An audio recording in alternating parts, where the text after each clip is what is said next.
arep bilang anak, tak cepane dhisik aku. Ya kamu sih wis cuci tangan tau belum? Alah, ora penting.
Assalamualaikum. Waalaikumsalam warahmatullahi wabarakatuh. Baru datang Pak. Iya Bu. Bapak Bu. Ini apa Bu? Rengginang Pak dari tetangga. Mbak dimakan. Enak Bu? Iya Pak enak.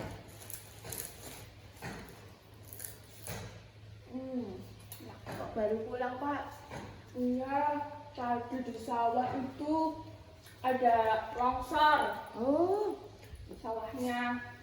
terus? Terus akhirnya Bapak itu cari bambu dulu. Oh, tapi nggak apa-apa toh Pak. Nggak Aman. apa-apa, besok juga selesai. Aduh, perutnya ibu kok mulus ya Pak? Bapak juga iya Bu.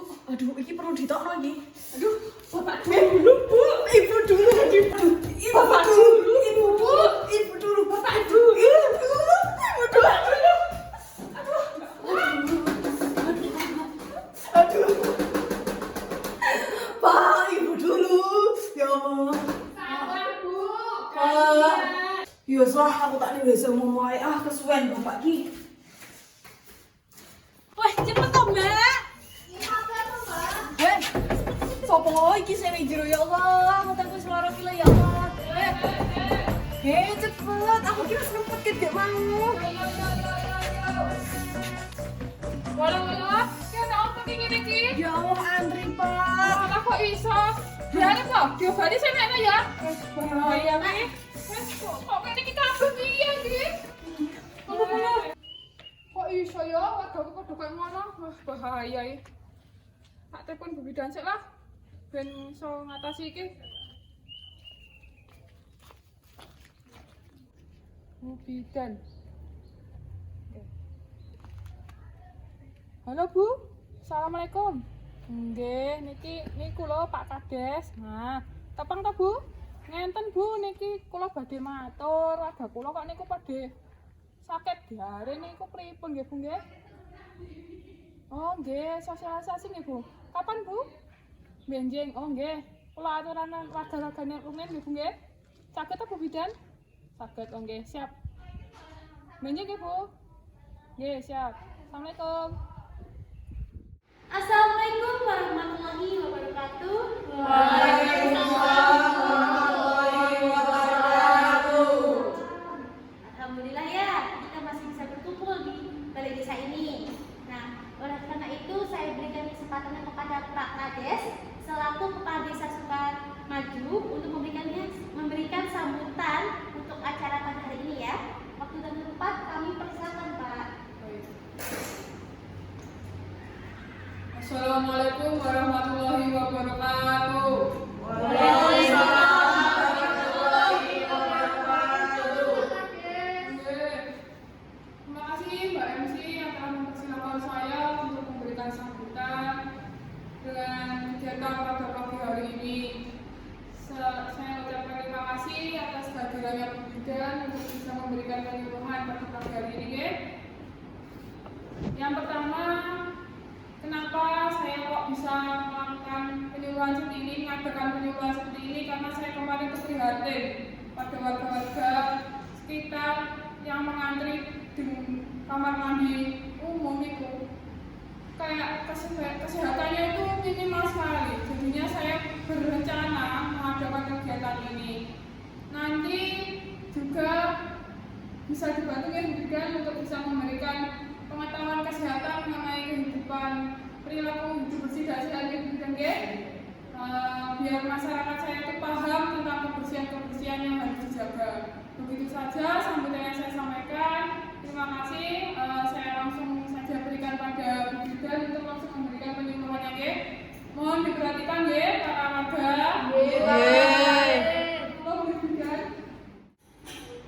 Bismillahirrahmanirrahim. Assalamualaikum warahmatullahi wabarakatuh. Waalaikumsalam warahmatullahi wabarakatuh. Yang saya hormati Bapak Kepala Desa Sukamaju dan juga para warga Desa Sukamaju yang saya cintai dan saya banggakan. Sebelumnya, alhamdulillah pada kesempatan kali ini kita diberikan kesempatan untuk melakukan penyuluhan ya Bapak Ibu di aula balai desa ini dengan keadaan sehat walafiat. Ya, sebelumnya saya izin buka masker terlebih dahulu ya Bapak Ibu, boleh? Oke.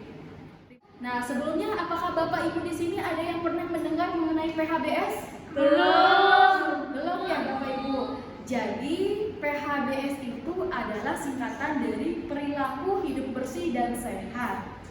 Nah, apa sih Bu Bidan maksud dari PHBS itu? Apa sih Bu? Nah, maksudnya adalah segala perilaku kesehatan yang dilakukan oleh individu ataupun kelompok secara sadar. Dengan kesadaran itulah perilaku dapat terbangun. Seperti di sini pemerintah juga sudah mencanangkan 10 program dari PHBS itu sendiri. Bapak Ibu bisa lihat ya di monitor bahwa ada 10 program PHBS yang kita sedang tingkatkan di daerah kita atau di Indonesia ini. Nah, di antaranya yang pertama itu ada persalinan ditolong oleh tenaga kesehatan. Lanjut ke program nomor 2 yaitu program memberikan ASI eksklusif. Yang ketiga itu menimbang balita setiap bulan. Lalu kemudian menggunakan air bersih. Nah, ini juga yang harus diperhatikan ya Bapak Ibu. Bapak Ibu di sini apakah sudah ada air bersih di rumahnya? Belum. Selesai ya. Gimana nih Bapak Des? Air bersih untuk air bersih? Yang itu sedang Diupayakan ya Pak ya? Untuk ada penggunaan air bersih, tapi insya Allah nanti saya laksanakan. Ya. Jadi untuk menggunakan air bersih ini ada syaratnya Bapak Ibu. Apa saja sih, ada yang tahu? Belum tahu Bu. Nah, ya, jadi semoga ini penyuluhan ini bisa bermanfaat ya Bu ya. Yang pertama itu air yang bersih itu ditandai dengan air yang tidak berwarna, tidak berbau, dan tidak berasa. Nah, seperti itu ya Bapak Ibu untuk penggunaan air bersih. Lalu kemudian untuk mencuci tangan dengan air dan sabun. Nah, ini tuh sebenarnya kegiatan yang sangat sepele sekali, namun memberikan dampak yang begitu besar untuk kelangsungan hidup kita. Mengapa? Karena kita tidak pernah tahu di dalam benda yang kita pegang ataupun di udara ini ada berapa banyak bakteri ataupun kuman. Nah, sehingga ketika Bapak Ibu itu tidak mencuci tangan, Bapak Ibu tidak tahu kan setelah telah beraktivitas apa. Jadi Bapak Ibu diharapkan untuk dapat mengingatkan atau meningkatkan kesadaran diri untuk melakukan cuci tangan ini. Lalu kemudian program selanjutnya itu menggunakan jamban sehat. Nah, mungkin di daerah di luar sana masih banyak teman-teman kita atau saudara-saudara kita yang belum memiliki jamban sehat. Nah, mungkin di sini juga Bapak Ibu ada yang sudah mempunyai jamban sehat, ada juga yang belum ya Bu ya, karena memang rezekinya mungkin belum bisa memenuhi untuk membuat jamban sehat ini. Nah, jamban sehat ini juga sangat penting Ibu karena dalam pengeluaran mohon maaf buang air besar kita ya Bu ya, itu harus memang teratasi Bapak Ibu sanitasinya. Jangan sampai WC feses kita berserakan di mana-mana dan akhirnya menimbulkan penyakit yang akan ditularkan melalui serangga, yaitu lalat ya Bapak Ibu. Jadi itu mohon diperhatikan juga ketika makanan Bapak Ibu di rumah ataupun dimanapun, jangan lupa untuk menggunakan tutup saji, karena lalat itu menjadi media untuk penularannya bakteri-bakteri atau kuman-kuman seperti itu. Lalu kemudian program selanjutnya yaitu ada memberantas jentik nyamuk. Ini juga penting Bapak Ibu. Jadi Bapak Ibu untuk mengurangi jentik nyamuk ini, Bapak Ibu bisa melakukan PHBS ini dengan cara misalkan menguras bak mandinya dengan rutin, terus kemudian mengurangi air genangan-genangan air yang bisa mengundang nyamuk itu berkembang biak, seperti itu ya Bapak Ibu. Lalu kemudian untuk yang selanjutnya makan buah dan sayur setiap hari. Nah, pada dasarnya makan buah dan sayur ini konsepnya itu gizi seimbang itu, di mana gizi seimbang itu terdapat karbohidrat, proteinnya, lemaknya, dan vitaminnya. Seperti itu ya Bapak Ibu. Jadi Bapak Ibu di sini jangan putus asa ataupun jangan merasa iri dengan orang-orang yang kok makannya enak-enak. Justru dengan sumber daya alam yang kita miliki di desa ini, kita bisa untuk menciptakan gizi yang seimbang. Dari umbi-umbiannya bisa, kacang-kacangannya bisa, begitu ya Pak Kades ya? Ya, betul. Lalu kemudian program selanjutnya itu melakukan aktivitas fisik setiap hari. Nah, aktivitas di sini itu bukan olahraga yang memerlukan misalkan main voli ataupun olahraga jogging kemana-kemana, lalu kemudian olahraga basket yang membutuhkan barangnya, bolanya, seperti itu.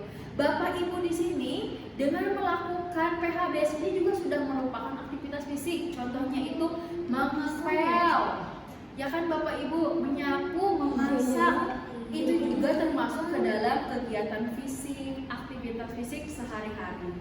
Lalu kemudian yang terakhir programnya yaitu bebas asap rokok atau tidak merokok.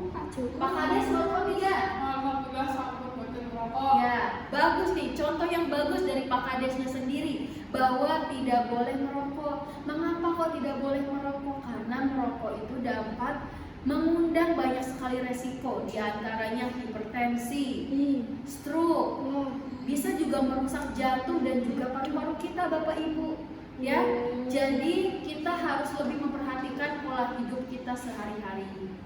Nah, namun dalam penyuluhan kali ini kita sudah membahas 10 program dari PHBS itu sendiri. Nah, yang ingin saya bangun dan saya ingin ajak bapak-bapak sekalian dan ibu-ibu sekalian ini, di sini PHBS ini sebenarnya sudah kita lakukan dari semenjak kita bangun tidur hingga kita tidur kembali Bapak Ibu. Kok begitu Bu Widani? Ya, karena PHBS ini, coba Bapak Ibu kalau pagi-pagi mandi tidak? Benar. Benar apa enggak? Ya kalau Ya. dingin Bu di sini tuh. Iya, jadi diusahakan ya dalam mandi ini minimal itu 2 kali sehari Bapak Ibu, atau ketika kita sedang merasa kotor. Nah, seperti itu. Dan mandi ini juga Bapak Ibu, saya juga sudah percaya bahwa Bapak Ibu sudah melakukan PHBS ini. Kalau mandi pasti badannya menggunakan sabun, betul? Iya. Betul.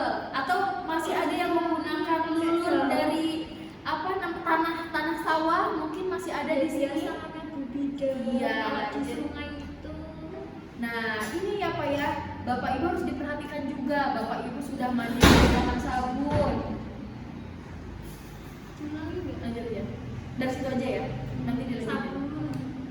Bapak Ibu kalau mandi sudah menggunakan sabun, rambutnya sudah menggunakan sampo, giginya sudah menggunakan pasta gigi dan sikat gigi yang bersih. Ternyata airnya menggunakan air sungai. Yang kita tidak tahu itu air sungai itu bersih atau tidaknya. Ya sama saja bohong Bapak Ibu. Dan ini harus diperhatikan juga untuk kita semua ya Bapak Ibu. Dalam air mencuci tangan juga harus diperhatikan, karena dalam mencuci tangan itu kan biasanya kita itu dianjurkan khususnya itu setelah BAB dan juga sebelum makan. Mengapa kok dua kegiatan itu harus diperhatikan? Karena ya seperti kita ketahui, kalau misalkan kita sudah BAB tetapi kita tidak mencucinya dengan bersih, kita tidak tahu apakah sisa-sisa BAB kita tuh menempel di tubuh kita atau tidak. Yang mana tangan kita itu biasanya digunakan dalam beraktivitas, khususnya itu makan dan minum ya Bapak Ibu. Jadi kita tidak tahu bakteri atau kuman mana yang masuk ke dalam tubuh kita, seperti itu. Lalu kemudian untuk mencuci tangan, Bapak-bapak Ibu di sini sudah tahu belum 6 langkah cuci tangan yang baik dan benar? Pernah dengar tapi nggak tahu. Pernah dengar tapi nggak tahu. Nah, mungkin di sini saya akan memperagakan mencuci tangan yang cara yang baik dan benar ya Bapak Ibu ya. Nanti kita akan melihat tayangan cara mencuci tangan yang baik dan benar itu seperti apa. Nanti kita akan melakukan bersama-sama ya Bapak Ibu. Namun pada dasarnya yang harus diperhatikan itu dalam mencuci tangan, mungkin Bapak Ibu nanti saya lupa caranya, ada 6, susah banget. Yang terpenting itu tangannya itu bisa terbasuh dengan benar dengan menggunakan air bersih, dan itu cukup kalau memang Bapak Ibu untuk melakukan PHBS ini. Jika Bapak Ibu pusing menghafal cara-caranya seperti itu. Nah, lalu yang terakhir, tetap menjaga kebersihan lingkungan dan juga diri kita. Karena untuk PHBS ini tentunya kesadaran ini dibangun oleh diri kita sendiri dan akan berdampak untuk diri kita sendiri dan juga lingkungan. Mari hidup sehat. Hidup sehat. Pak, kui mau tukang cuci tangan, lek mangan cuci tangan. Yo. Apa bagi cuci tangan, jaga kebersihan. Yo Ibu. Engko nek misal dhewe mangan-mangan nang jaga, kita harus cuci tangan walaupun cuma pakai kobokan. Iya, dan Tapi cuci tangan. setelah itu nanti kita pakai sabun. Iya, cuci tangan menggunakan sabun dan air mengalir. Yeah. I've been searching for this all my life. You're just my type. I've been looking for a boy who can treat me right. Your dark hair, but those eyes so bright. They look into my soul and it sparks my life. Can I take you there?